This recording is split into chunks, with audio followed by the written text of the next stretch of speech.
Om Shanti. Good morning. चारों धाम लगाए फेरे, फिर भी दर्श हुए ना तेरे। कैसे हम लोग चारों तरफ पूजा पाठ, मंदिर, गुरुद्वारे सब जगह जाते हैं, लेकिन मन को एक जो सुकून मिलना चाहिए, मन को जो शांति मिलनी चाहिए, वो हमें नहीं मिलती है। क्यों नहीं मिलती है? कभी बैठ करके विचार करें, सोचें अपने मन से कि मैं कहीं भी जाता हूँ तो मुझे शांति क्यों नहीं मिलती है। ठीक है, हम जैसे जाते हैं कहीं भी मंदिर में या गुरुद्वारे में कहीं भी, तो वहाँ हम अपने आप को थोड़ी देर भी कहाँ चेक कर पाते हैं। कितनी भीड़ है आजकल भी, जैसे गणपति महोत्सव चल रहे हैं तो मंदिरों में भी देखो कितनी भीड़ है, जगह जगह पूजा पाठ हो रहा है, तो भी बाहर की तरफ जैसे आकर्षण ज़्यादा है, मन की शांति नहीं। तो मन की शांति हमें कैसे मिले, उसके लिए दो बातें अपनानी पड़ती है। एक तो अंतर्मुखता और दूसरा एकाग्रता। एकाग्रता जितनी हमारी होती है उतना हमारा मन जो है शांत रहता है। अभी मन इधर उधर भटकता है, इधर उधर की बातें सुनने में इंटरेस्ट रखता है, कौन क्या कर रहा है उसमें इंटरेस्ट रखता है, तो सोचो शांति कैसे मिलेगी। अभी भी देखो, एकाग्रता किसको कहते हैं? सबसे पहले तो हमें ये पता होना चाहिए। एकाग्रता माना, जैसे हम अभी अभी काम कर रहे हैं, अभी अभी हम आंखें बंद करके बैठे, तो उसी टाइम हमारा मन बस एक के ध्यान में चला जाए, तो उसको कहते हैं एकाग्रता। जैसे बच्चा भी पढ़ाई तब पढ़ सकता है जब उसका मन एकाग्र होता है, और उसको उसका मन इधर उधर भटक रहा हो और उसको कह दें कि पढ़ ले बेटा, बैठ के पढ़ ले, तो वो कहेगा अभी मम्मी मेरा मन नहीं। तो हमारा मन भी, हम उसको जब परमात्मा के ध्यान में बिठाते हैं या अच्छे चिंतन में बिठाते हैं और मन इधर उधर जा रहा है, भटक रहा है, तो सोचो मन लगेगा? नहीं लगेगा। तो मन को पूरा दिन काम करते हुए ये सिखाना पड़ेगा कि इधर उधर की बातें ना सुननी है और ना ही मुझे सुनानी।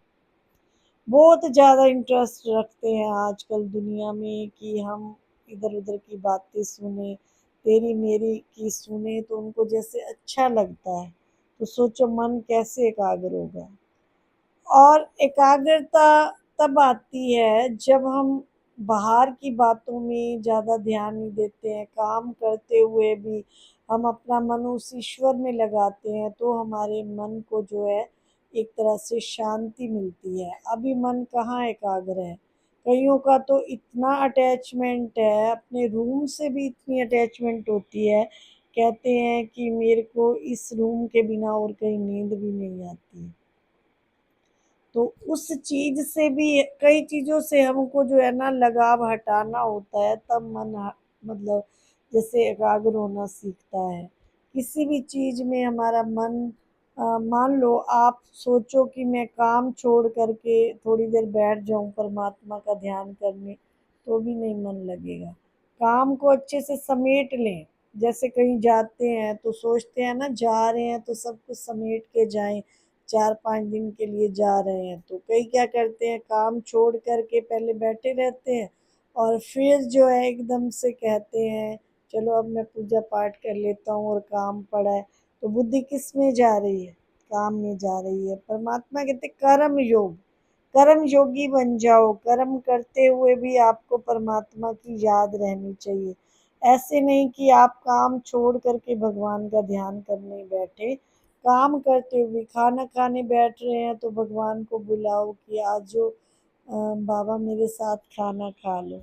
और अगर आप रोटी बना रहे हो तो भी बाबा को याद करके रोटी बनाइए, उसका ध्यान करके। और जब भी आप खाना बना रहे हो तो आपकी किचन में अच्छे भजन चलने चाहिए, ना कि तेरी मेरी इधर की बातें उधर की बातें सोच करके हम खाना बनाएं। एक तो जब आप भजन या कुछ चला के खाना बनाओगे तो आपका मन अच्छा सोचता रहेगा और उस भोजन में भी अच्छा प्रभाव पड़ता रहेगा। तो एकाग्रता लाने के लिए अपने मन को पहले ऐसे अच्छे चिंतन में ले जाओ और काम करते हुए भी उसको आप याद करो, तो आप जब बैठोगे तो आपका मन अच्छे से परमात्मा में लगेगा। दूसरी बात आती है अंतर्मुखता। अंतर्मुखी हम कितने हैं? अंतर्मुखता किसको कहते हैं? अगर हम सारा दिन बाहर मुखी रहे, बाहर की बातें करते रहें, तेरी मेरी बातें करते रहें, तो हमारा मन तब भी भगवान में नहीं लगेगा, तब भी हमारा मन शांत नहीं रहता है। अभी हम बाहर मुक्ता में ज़्यादा रहते हैं। जैसे बाहर मुक्ता माना सारा दिन बाहर के वातावरण में, बाहर की बातों में, बाहर का देखना। तो फिर हम सोचे कि मैं थोड़ी देर भगवान के पास बैठी हूँ तो मुझे शांति मिलनी चाहिए, तो भी नहीं मिलती है। तो जैसे मैंने कईयों को देखा है, जब वो मेडिटेशन में बैठते हैं तो आंखें या तो बिल्कुल बंद कर लेते हैं या इधर उधर ऐसे देखते रहते हैं। आश्रम पे देखते हैं कईयों को, तो ऐसे भी मन नहीं लगता है। मन तब लगता है जब हम बिल्कुल शुभ चिंतन में होते हैं। और देखो हमारे मंदिर में जैसे जोत जलती है, उसके वाइब्रेशन कितने अच्छे होते हैं, उसकी लो हमारे को कितनी अच्छी लगती है। पहले 1 मिनट के लिए उसमें ध्यान एकाग्र करना सीखें। जब आप आंखें बंद करोगे तब भी आपको उस प्रकाश की अनुभूति होगी और आपको महसूस होगा कि मैं आत्मा या ज्योति बिंदु रहती हूँ। तो ज्योति बिंदु के ध्यान में जब हम खोने लगेंगे तो फिर हमको उसके गुणों का भी आभास होगा कि परमात्मा शांति के सागर है, आनंद के सागर है, प्रेम के सागर हैं, सुख के सागर हैं। तो उसके गुणों का भी एहसास हमारे को होता जाएगा। लेकिन पहले ध्यान एकाग्र करना आना चाहिए। बाहर मुक्ता को जितना हो सके आप मिटाते जाइए। जितना हो सके आप कम बोलें, धीरे बोलें। और उससे मैंने देखा है कि जितना हम ज़्यादा नहीं बोलते हैं, कम बोलते हैं, तो मन की एकाग्रता की शक्ति बढ़ती है। और दूसरा, मन शांत रहता है। मन शांत ना रहने का कारण ही यही है कि हम बाहर मुखी ज़्यादा हैं, बाहर का ज़्यादा चिंतन करते हैं। और मैंने देखा है कि जब हमारी बुद्धि एकाग्र हो जाती है, बाबा के साथ हम कुछ बात करेंगे या हम कुछ पूछेंगे, हमको अच्छी टचिंग होगी। बाबा हमें बताएंगे कि इस बात को ऐसे हैंडल करो, इस बात को ऐसे हैंडल करो। मैंने अपनी लाइफ में अपनी चाची जी को देखा था। उनको ज्ञान में चलते सिर्फ 1 साल हुआ था। 1 साल में उन्होंने इतनी अच्छी बुद्धि प्राप्त कर ली कि उनको ज्ञान इतना अच्छा हो गया कि जब वो शरीर छोड़ने लगे, उनको पहली बात है 3 दिन पहले पता चल गया कि आज मैंने शरीर छोड़ना है। कितने बड़े बड़े ऋषि मुनि को नहीं पता चलता कि मैंने शरीर छोड़ना है, तो उनको 3 दिन पहले पता लग गया कि मैंने शरीर छोड़ना है। एक गृहस्थी माता के 6 बच्चे हों और छोटे छोटे बच्चे हों, उनको पता चल जाए कि मैंने अभी शरीर छोड़ना है, तो सोचो वो कैसे महसूस करती होगी। लेकिन उनको बिल्कुल भी ऐसे महसूस नहीं हुआ। उनको जैसे 2 बजे नींद खुल जानी तो भगवान का ध्यान करने बैठ जाना, 4 बजे खुले, जितने बजे उन्होंने बस परमात्मा का ध्यान करना, उनसे बातें करनी।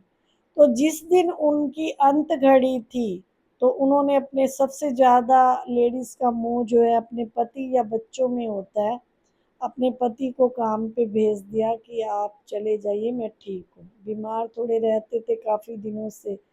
और बच्चों को भी 2 दिन पहले समझाना शुरू कर दिया कि आप आपस में लड़ाई ना करना, ऐसे ना करना। तो बाद में जैसे बच्चों ने कहा कि हमें क्या पता, मम्मी जाने पे है तभी ऐसी बातें कर रही हैं।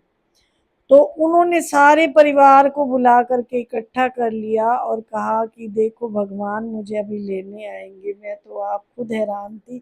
उस टाइम मैं छोटी सी थी, 8th क्लास में पढ़ती थी, जब मैंने उनको शरीर छोड़ते देखा। और भगवान के गीत चला रखे हों, नीचे दरी बिछा ली और बस बोले कि देखो मुझे भगवान लेने आए हैं, विमान लेके आए खड़े हैं। और ऐसे करते हुए सबको और आंखें बंद कर ली। तो कितनी अच्छी मौत है। ऋषि मुनियों को भी ऐसी मौत जो है नहीं मिलती है, ऐसे वो आत्मा शरीर नहीं छोड़ती है जैसे उस आत्मा ने छोड़ा।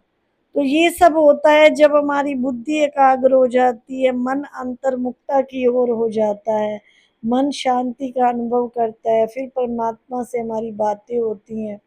फिर भगवान से जब सेकंड सेकंड थोड़ी थोड़ी देर बाद हम बात करते हैं, तो वो खुद आकर के हमें सब रास्ता बताते हैं। ऐसे छोटी सी बात मैंने इस बार पिछले हमें जैसे मंथली बुक मिलती है उसमें भी पढ़ी थी कि एक बहन को जैसे ऐसे बाबा से वो बातें करती थी जब भी मेडिटेशन में बैठती थी या जो, तो उसको भगवान ने जैसे दिखाया कि तेरा पति जो है शरीर छोड़ रहा है, और हंसते हुए बाबा ने कहा कि कल तेरे राजीव को ले जाऊं क्या, तेरे पति को कल ले जाऊं, तू शिव बाबा की दुल्हनिया बनी रहना, शिव बाबा तेरा साजन है। तो ऐसे महसूस करवाया उसने, कहा मुझे ऐसे बस दिखा होगा।